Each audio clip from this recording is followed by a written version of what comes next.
और जतिन हमारे साथ संभल से जुड़ चुके हैं। जतिन, देखिए संभल में टेंशन का माहौल बना हुआ है, लेकिन दूसरी तरफ समाजवादी पार्टी के नेताओं ने ऐलान कर दिया है संभल जाने का। क्या जरूरी है अभी संभल जाना? क्या 10 दिन के बाद संभल नहीं जा सकते हैं नेता? क्या सियासत इस पर करनी जरूरी हो गई है? आज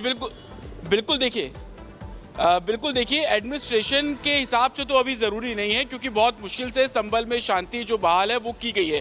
अगर कोई भी पॉलिटिकल पार्टीज यहाँ पर आती है और लोगों से मिलती है तो कहीं ना कहीं 24 तारीख को जैसी परिस्थिति हुई उसी आधार पर परिस्थिति होने की आशंका एडमिनिस्ट्रेशन को है, और यही कारण है कि 10 दिन और एक्सटेंड कर दिया गया, यानी कि 10 दिसंबर तक कोई भी आउटसाइडर संभल में दाखिल नहीं होगा और किसी से मिलेगा नहीं। एडमिनिस्ट्रेशन का साफ तौर पर यह कहना है हर एक पॉलिटिकल पार्टी से कि आप अगर आना चाहते हैं तो 10 दिन बाद जब माहौल थोड़ा शांत हो जाए, लोग इस पूरे हादसे से उभर पाए, उसके बाद आप आके मिलिए। एडमिनिस्ट्रेशन खुद ले जाएगा और आप जिनसे भी मिलना चाहेंगे उन सबसे मिलवाएगा। लेकिन अभी माहौल बहुत मुश्किल से शांत किया गया है। कल जुमे की नमाज को लेकर भी जिस तरीके से हमने आपको तस्वीरें दिखाई थी कि एडमिनिस्ट्रेशन अलर्ट था, लेकिन इसी बीच जिस तरीके से समाजवादी पार्टी का आह्वान है कि 15 सदस्यीय टीम आज संभल पहुंचेगी, जिसको देखते हुए माता प्रसाद जो कि समाजवादी पार्टी के वरिष्ठ नेता है, उनके घर के बाहर सिक्योरिटी कड़ी कर दी गई है। एडमिनिस्ट्रेशन का कहना है कि लगातार उनको ये समझाया जाएगा पहले कि आप इस तरीके से माहौल खराब ना करें, संभल ना जाएं, और जब उचित समय होगा तो एडमिनिस्ट्रेशन खुद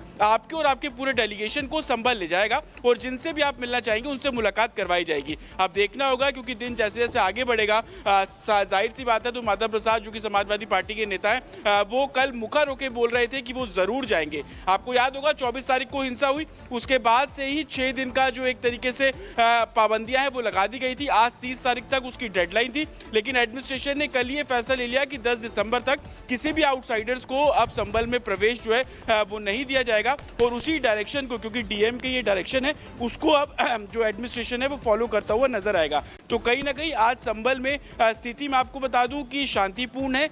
इंटरनेट को बहाल कर दिया गया है। 163 अभी भी इम्पोज की गई है और वो अगले आदेश तक इम्पोज रहेगी, यानी कि संभल में 4 से ज्यादा लोग एक जगह पर इकट्ठे नहीं हो सकते। तो आप ऐसे ही समझिए कि अगर समाजवादी पार्टी का डेलीगेशन आता है तो कहीं ना कहीं वो 163 का वायलेशन करेगा, और अगर ऐसी परिस्थिति उठती है तो एडमिनिस्ट्रेशन का कहना है कि जो भी उचित कानून के तहत कार्रवाई होगी वो कार्रवाई एडमिनिस्ट्रेशन करने को लेकर बाध्य रहेगा। जी बिल्कुल जतिन, बड़ी बात आप कह रहे हैं, बहुत बहुत शुक्रिया हमारे साथ जुड़ने के लिए। तो देखिए, लेकिन लगातार ये देखा जा रहा है कि संभल में माहौल ना बिगड़े, इसीलिए प्रशासन ने किसी भी नेता को संभल पहुंचने के लिए बिल्कुल रोक लगा दी है। लेकिन समाजवादी पार्टी के मुखिया अखिलेश यादव लगातार अपने नेताओं को संभल भेजने की जिद पर अड़े हुए हैं, और समाजवादी पार्टी की तरफ से ये साफ साफ कर दिया गया है कि किसी भी हालत में वो संभल जाकर वहां पर लोगों से मुलाकात करने वाले हैं। रिपोर्ट आपको दिखाते हैं।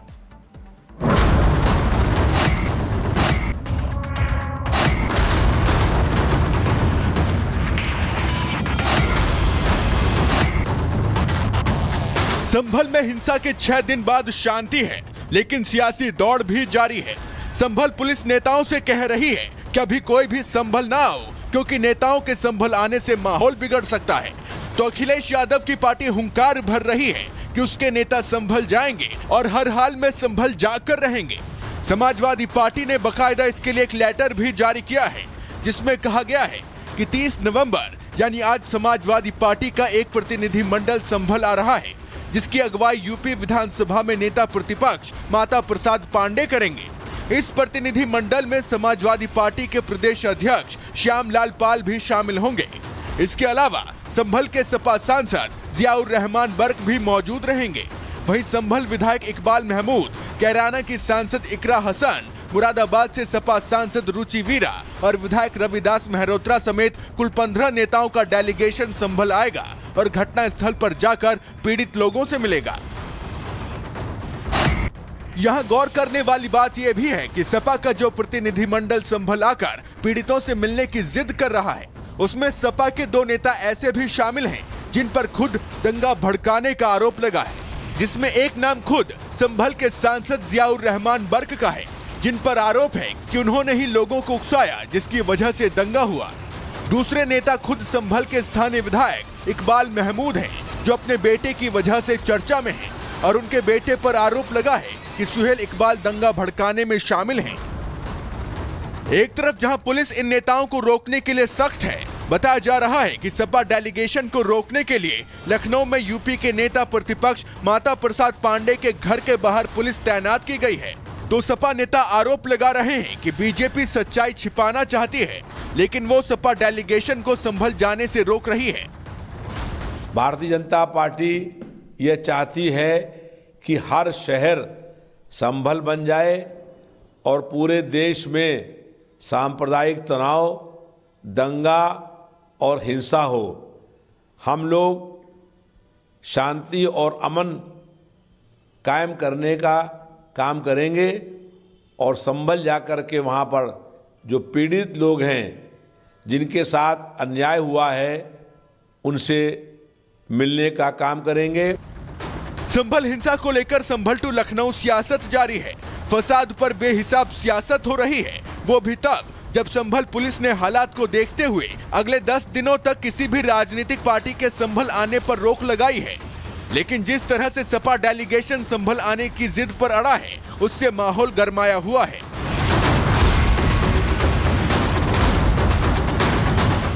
Bureau report, Republic Bharat.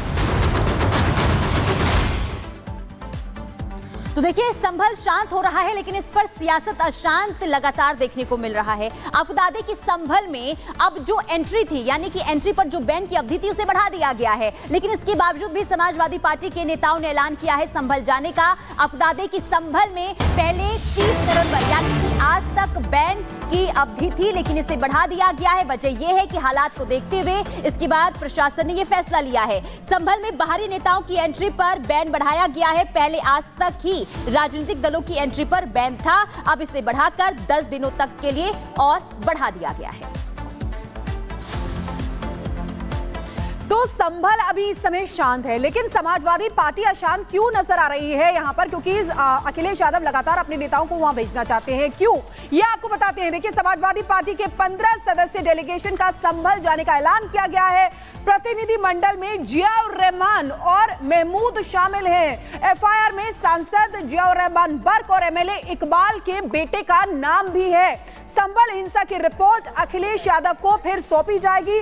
Congress का डेलीगेशन भी 2 दिसंबर को संभल जाएगा।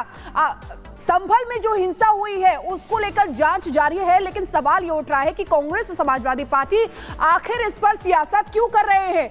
जबकि मंदिर है या मस्जिद, ये तो बाद में कोर्ट ही बताएगा। लेकिन एक और चीज आपको बताते हैं। देखिए, संभल में ये फसाद हो रहा है, लेकिन सियासत कैसे हो रही है?